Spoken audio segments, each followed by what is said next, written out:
एका पोल्ट्री शेडमध्ये अवैधरित्या gas refilling करताना सोमवारी 1 एप्रिलला रात्री 8:15च्या सुमारास गॅस टँकांचा भीषण स्फोट होऊन मोठ्या प्रमाणात नुकसान झाले असून 2 जण गंभीर जखमी झाले। या पोल्ट्री शेडच्या जवळच गॅस गोडाऊन असून त्याची संरक्षक भिंत स्फोटात पडली। मात्र तेथील गॅस टाक्यांपर्यंत आग न पोहोचल्याने मोठी दुर्घटना टळली। कर्जत शहराजवळ असणाऱ्या बर्गेवाडी रस्त्यावर ही घटना घडली।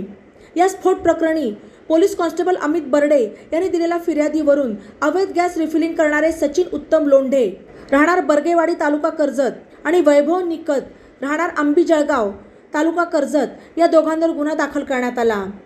बर्गेवाडी शिवारामध्ये सचिन लोंढे यांचा पोल्ट्री फार्म आहे। या ठिकाणी या गॅसच्या टाक्यांचा स्फोट झाला। या स्फोटामुळे परिसरात हादरे बसले तर आगीचे आणि धुराचे लोळ पसरले, त्यामुळे परिसरातील नागरिक भयभीत झाले।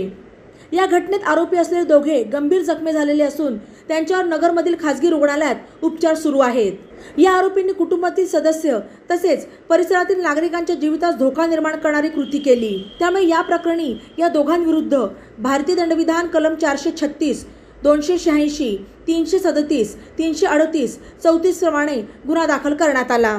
बातम्यांसाठी ई नवा मराठा YouTube चॅनलला सबस्क्राइब करा आणि बेल आयकॉनवर प्रेस करा।